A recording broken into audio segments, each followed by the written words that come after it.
So if you're anything like me, you have done a lot of different work on yourself.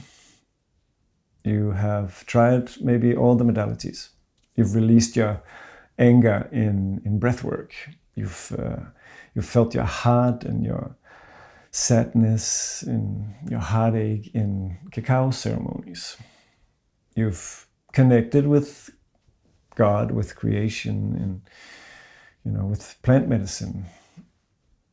Maybe you've gone deep into the stories of all your traumas and found new understanding of what actually have given them nourishment.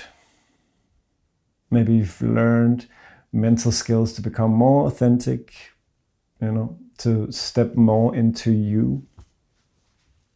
You've danced ecstatically to, dissolve your sense of self and, explored sexuality, embodied polarity, vulnerability, all the things. You've done all the things. And maybe, maybe you still haven't kind of reached that place that you're searching for, that, we're all, I think, searching for. That place where life, as it is actually okay. Just the way it is. And just to be clear, I don't want you to get me wrong. All these, modalities I'm speaking of are powerful and beautiful and carry great potential. I'm not saying otherwise. My partner and I have been offering many of them throughout the years, and we'll continue to do so. But I'm guessing that, just like I did, maybe a part of your sense is that even after all this important and deep work, you're still struggling, with actually meeting life, allowing life where it is, without seeking, to transcend your emotions, without seeking to learn from them, alchemize them, move around them, through them to some, perceived state on the other side, but actually just allowing them. Allowing life to teach you something. Yeah, at least, that's what we see with many people that are coming to our different altars, our different, offerings. That, even despite all these practices, despite all this deep work that people have been doing, something very crucial is still missing. Something remains unmet and untouched or unopened, unallowed, you could say.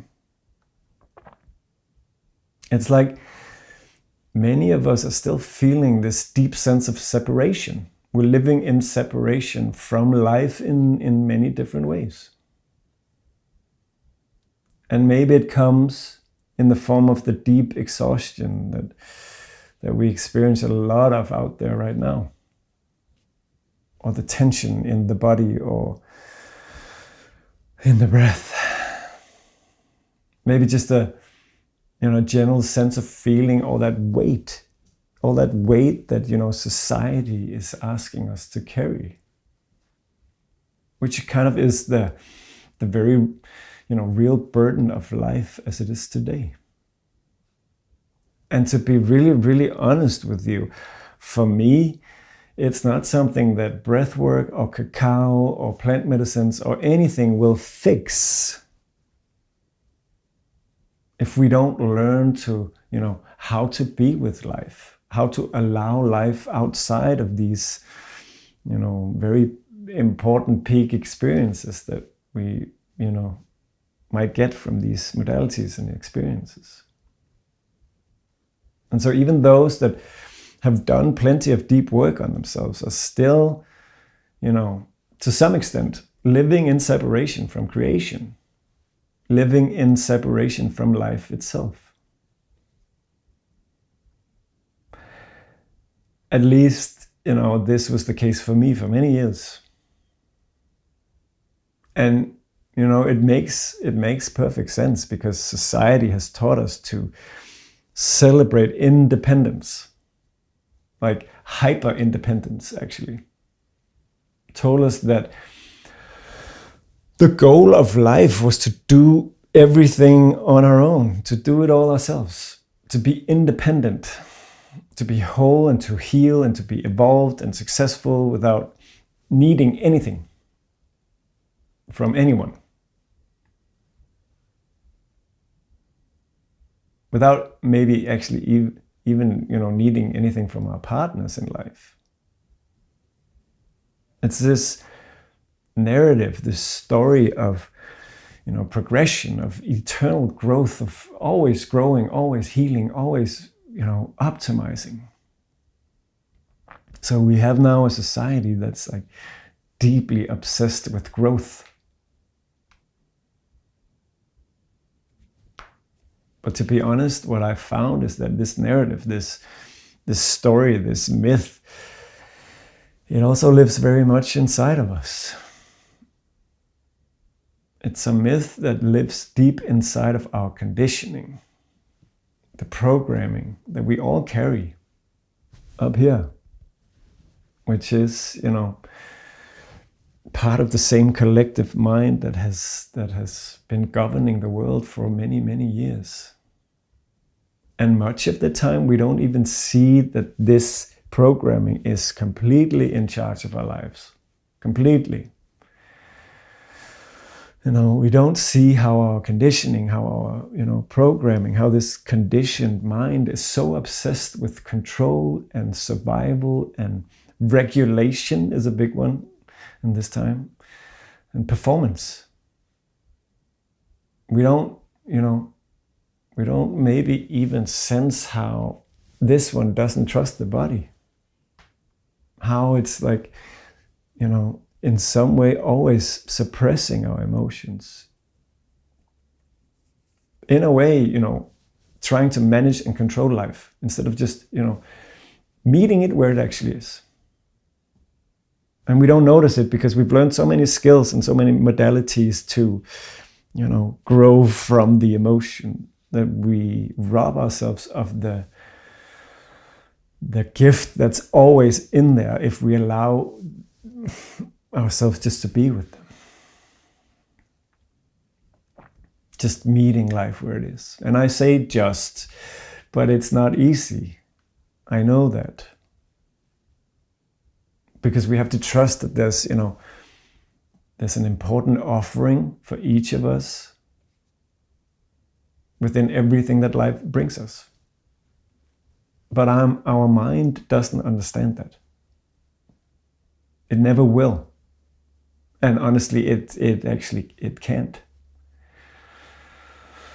It just tries to plan and predict and control and optimize and fix the things that doesn't work. And so even our, so-called healing journeys are trapped within this narrative. So no wonder so many of us feel stuck,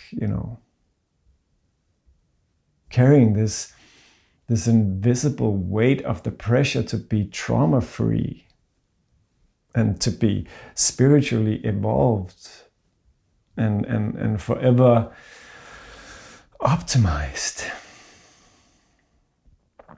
The burden of being the perfect partner and parent and, professional in your work life.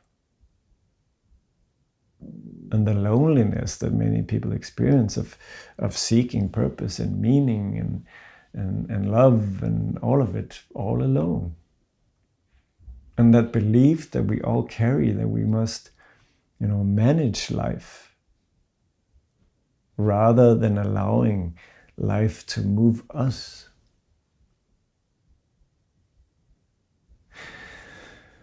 And the crushing responsibility that we've put on ourselves of healing our families, of healing our lineages, our ancestors, and most importantly, to heal the earth. That's our job, And we have to do it while we stay perfectly regulated in it and maybe like even looking good while we do it. But this whole narrative, this whole architecture, this whole structure is breaking down now. It's pretty obvious. Again, at least that's what we see in many people. And it's because this structure was never, designed to carry life, especially not for women. As a woman, for a long time, you've been both, the river and the river banks. You've been asked, or you've been forced maybe actually, to be both the flow and the containment. Pressured to try to succeed within systems that were never built for your, cyclical and intuitive and very sensitive nature. So you were told to be powerful, but not threatening, and sensual, but not too much, Soft, yes, but not passive. Very much expected to hold the emotional center of your family while also building your career and embodying your radiance, and even the freedom that was offered to you in these times, it came with a paradox. Please perform your sexuality, but don't own it. You can be desired, but you can't be fully sovereign. And you can, of course, feel deeply, but please don't, need anything. And so for women, there's this chronic overextension that sets in, that hardens the nervous system and creates, vigilance, hypervigilance. And it's exhausting the intuition, and it makes you go into survival mode. Because beneath all this, there is also like the cellular memory, the inherited memory that you carry of all the suppression that's been going on for probably like close to 3,000 years. But my sense is that there's a deep inner knowing in you that, the real softness, the real flow requires real safety. Emotional safety and physical safety. And that has to come from the masculine.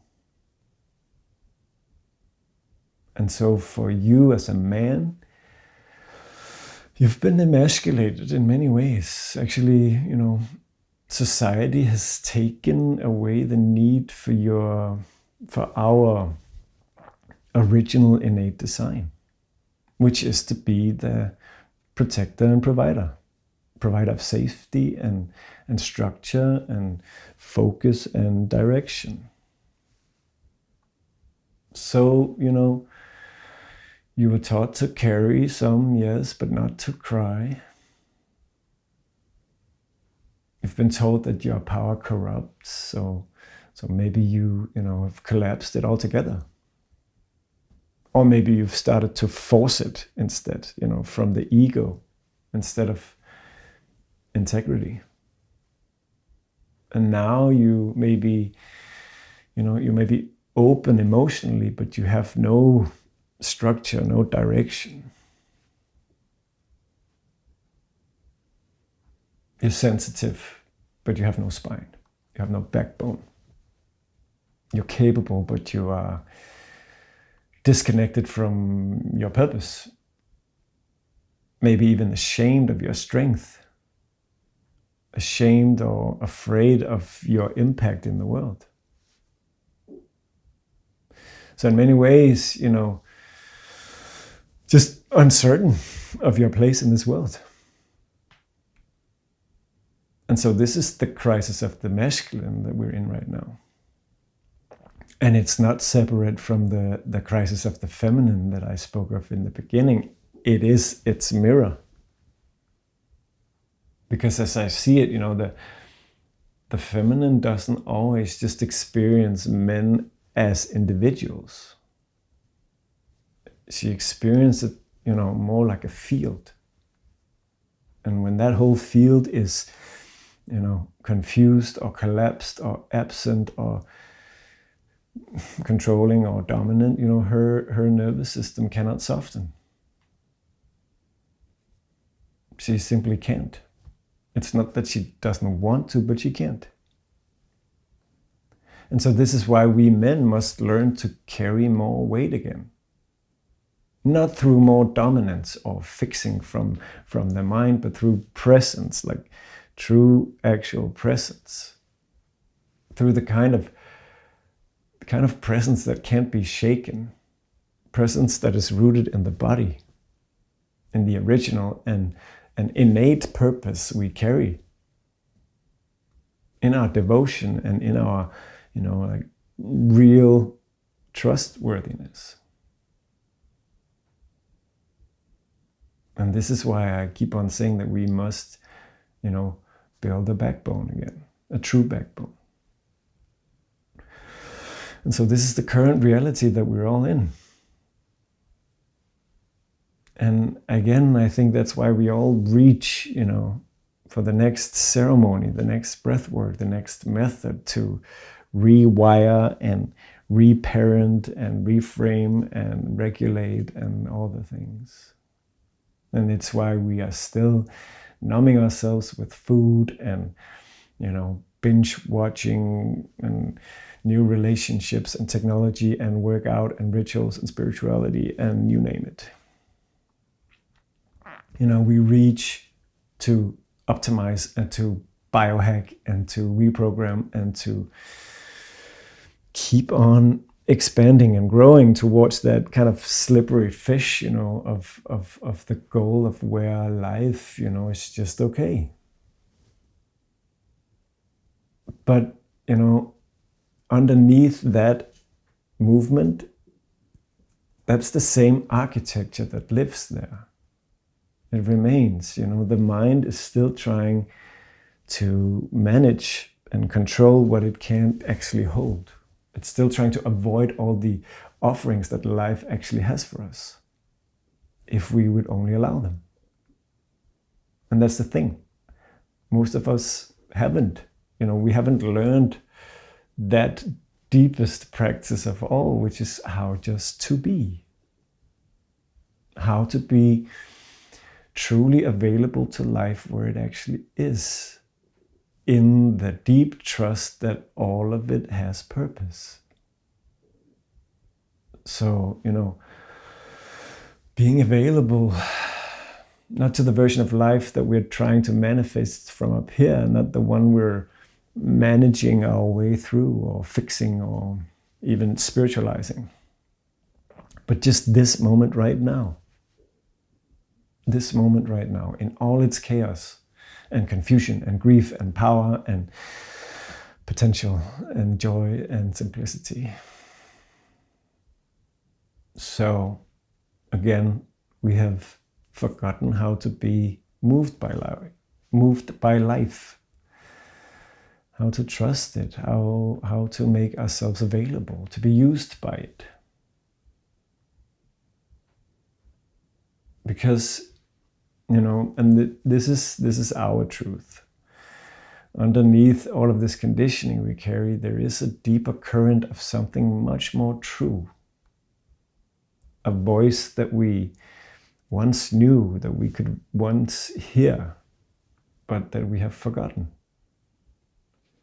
Which is the voice of life, the voice of creation, our intuition, higher self, God, the Tao, whatever you want to call it, whatever language you are comfortable with.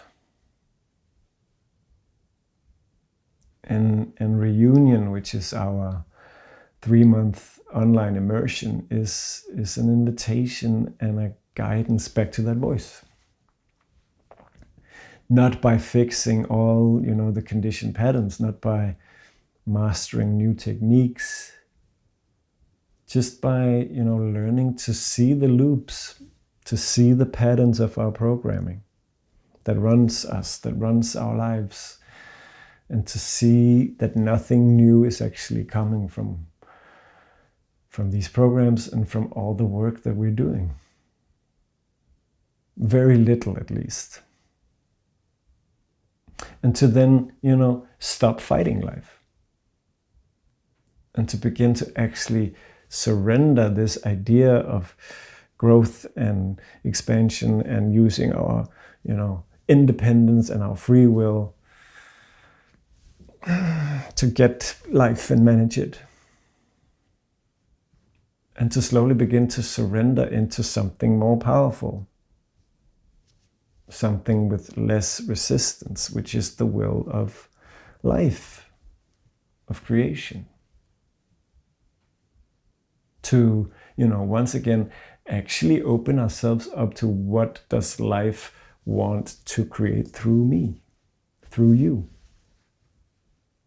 To stop managing and controlling and, trying to predict life, and instead become available to being, used by life, moved by life. And very importantly, in all that, begin to heal that distortion, that, wound between the masculine and the feminine. Because as I see it, it is at the root of everything we struggle with in this world. So what I'm speaking about here is actually not like a self-improvement path. We are stepping outside of that whole narrative of growth entirely. It's much more of a return to true intimacy with what is, true intimacy with life. So maybe if this resonates, if you're also feeling overwhelmed and exhausted and, just burdened by the weight of life, we have a new 3-month container that starts in the beginning of March. You can find all the information on the links below. And this will be our second time offering it. And you're very welcome. We have a few spots left. And we truly believe we need all of us to begin this return. So you are very welcome.